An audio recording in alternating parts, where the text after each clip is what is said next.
الحمدللہ والصلاۃ والسلام علی رسول اللہ وعلی آلہ وصحبہ ومن والہ۔ پیارے بھائیوں اور دینی بہنوں، السلام علیکم ورحمۃ اللہ وبرکاتہ۔ الاربعین النووی کورس میں آپ سب کا استقبال ہے، اور آج ہم حدیث نمبر 39 پڑھنے والے ہیں، جس کا ٹاپک ہے بھول چوک پر گرفت نہیں، مواخذہ نہیں۔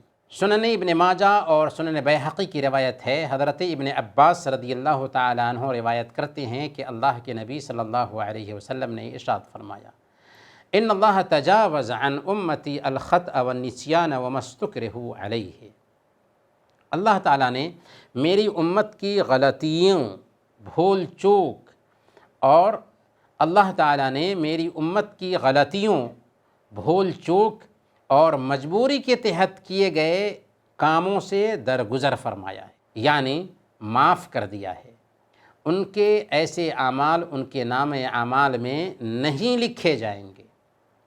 اللہ تعالیٰ نے اس امت پر بہت بڑا فضل یہ فرمایا ہے کہ اسے وہ نبی دیا جو ساری کائنات کے لیے رحمت بنا کر بھیجے، وما ارسلناک الا رحمۃ للعالمین۔ ایسی شریعت دی جو بالکل آسان ہے، ثم جعلناک علی شریعۃ من الامر فاتبعها ولا تتبع اهواء الذین لا يعلمون۔ اور ایسی تعلیمات دیں جن میں آسانی ہی آسانی ہے، وما جعل علیکم فی الدین من حرج۔ اللہ کے رسول صلی اللہ علیہ وسلم نے اس حدیث میں اللہ تعالیٰ کے امت پر کیے گئے 3 احسانات کا ذکر کیا ہے۔ کتنے؟ 3 احسانات کا ذکر کیا ہے۔ پہلا احسان یہ کہ اس امت سے اللہ تعالیٰ نے غلطی کو معاف کر دیا ہے، یعنی کوئی کام غلطی سے ہو جائے، جان بوجھ کر نہ ہو، تو اللہ تعالیٰ نے اسے معاف کر دیا ہے۔ مثال کے طور پر ایک آدمی کوئی کام کرنے کا ارادہ کرے اور کچھ اور کام ہو جائے، حالانکہ ارادہ نہیں تھا وہ کرنے کا۔ پرندہ کا شکار کرنے کے لیے گولی چلایا اور غلطی سے کسی انسان کو گولی لگ گئی۔ ایسی غلطی اللہ کی نظر میں جرم نہیں ہے، لیکن یاد رکھیں، آپ کے ذریعہ اگر غلطی سے کسی انسان کی جان چلی جاتی ہے تو اللہ کے ہاں تو پکڑ نہیں ہے، پر دیت دینی ضروری ہوگی۔ دوسرے احسان کا ذکر یہ کیا کہ اللہ تعالیٰ نے میری امت سے بھول چوک کو بھی معاف کر دیا ہے، یعنی بھول چوک سے اگر کوئی کام ہو جاتا ہے تو اللہ تعالیٰ نے اسے بھی معاف کر دیا ہے۔ مثال کے طور پر کوئی بندہ نماز پڑھنا بھول گیا تو اس بھول چوک کا اسے گناہ نہیں ہوگا، اسے چاہیے کہ جب نماز کی ادائیگی کی یاد آئے فوراً اسے پڑھ لے، اور یہی اس کا کفارہ ہے۔ چنانچہ صحیح مسلم کی روایت ہے، اللہ کے نبی صلی اللہ علیہ وسلم نے ارشاد فرمایا، من نسی صلاۃ او نام عنها فکفارتها ان یصلیها اذا ذکرها۔ جو آدمی نماز پڑھنا بھول جائے یا اس سے سویا رہ جائے تو جب اسے یاد آئے اسی وقت اسے ادا کر لے، اور یہی اس کا کفارہ ہے۔ یا روزے کی حالت میں ایک آدمی بھول چک کر کے کھا پی لیتا ہے تو اس کا روزہ نہیں ٹوٹے گا۔ صحیح بخاری اور صحیح مسلم کی روایت ہے، اللہ کے نبی صلی اللہ علیہ وسلم نے ارشاد فرمایا، من نسی وهو صائم فاکل او شرب فلیتم صومه فانما اطعمه اللہ وسقاه، کہ جس نے بھول چوک کر کے کھا پی لیا اور وہ روزے کی حالت میں تھا تو اس کو اپنا روزہ مکمل کرنا چاہیے، کیونکہ اللہ تعالیٰ نے اس کو کھلایا اور پلایا ہے۔ اسی طرح اگر کوئی جانور ذبح کرنے سے پہلے بسم اللہ کہنا بھول گیا تو اس کا گوشت کھانا حرام نہیں ہوگا، کیونکہ بھول چوک کی وجہ سے وہ بسم اللہ کرنا بھول گیا ہے۔ ہاں، اگر کسی نے جان بوجھ کر کے بسم اللہ نہیں کہا تو گوشت بہرحال حرام ہو جائے گا۔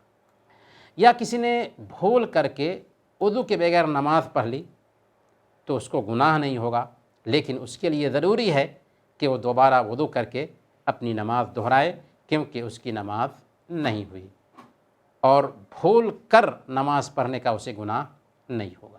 اللہ تعالیٰ فرماتا ہے، ربنا لا تؤاخذنا ان نسینا او اخطانا، کہ ہمارے رب اگر ہم بھول گئے ہوں یا غلطی کی ہو تو ہمیں نہ پکڑنا، ہمارا مواخذہ نہ کرنا۔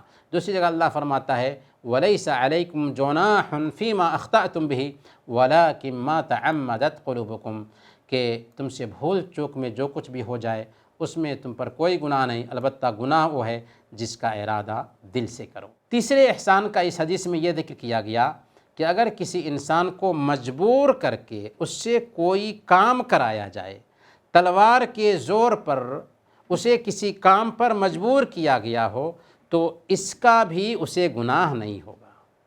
مجبور کیا گیا اسے کوئی کام کرنے پر، مثال کے طور پر کسی کو کلمہ کفر پڑھنے پر مجبور کیا گیا، تو اس پر اس کی پکڑ نہیں ہوگی۔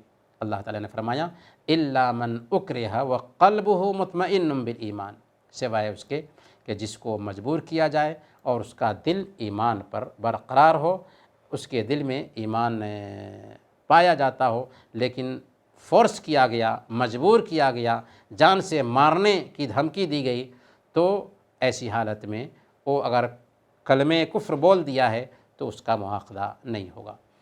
یہ آیت کریمہ حضرت عمار بن یاسر رضی اللہ تعالیٰ عنہ کے بارے میں اتری تھی، جن کو کفار مکہ نے کلمہ کفر کہنے پر مجبور کیا تھا۔ جب اللہ کے رسول صلی اللہ علیہ وسلم کے پاس آئے اور اس کی شکایت کی، تو اللہ تعالیٰ نے یہ آیت کریمہ اتار دی، جس میں اس بات کا پیغام دیا گیا تھا کہ اگر کسی کو کفر پر مجبور کیا جاتا ہے تو اس کی اس پر گرفت نہیں ہوگی۔ برکیف یہ بہت ہی پیاری حدیث ہے، اس حدیث کو ہمیں اپنی زندگی میں اتارنا چاہیے، اور اس سے دراصل اللہ رب العالمین کی رحمت کا اندازہ ہمیں ہوتا ہے۔ یہ بہت ہی پیاری حدیث ہے، اور اس حدیث سے اللہ رب العالمین کی رحمت کا اندازہ ہوتا ہے کہ اللہ تعالیٰ بھول چوک پر ہماری گرفت نہیں فرماتا، اللہ رب العالمین غلطی پر ہماری گرفت نہیں فرماتا۔ اسی طریقے سے اللہ رب العالمین کسی انسان کو اگر مجبوراً اس سے کوئی کام کرایا جائے تو اس پر بھی ہماری گرفت نہیں فرماتا۔ برکیف اس حدیث میں اللہ رب العالمین کے کرم کا بیان کیا گیا ہے۔ اللہ تعالی ہم سب کو اللہ رب العالمین کے فضل اور اس کے کرم کو حاصل کرنے کی توفیق عطا فرمائے، آمین۔ وصلی اللہم علی نبینا محمد وعلی آلہ وصحبہ اجمعین۔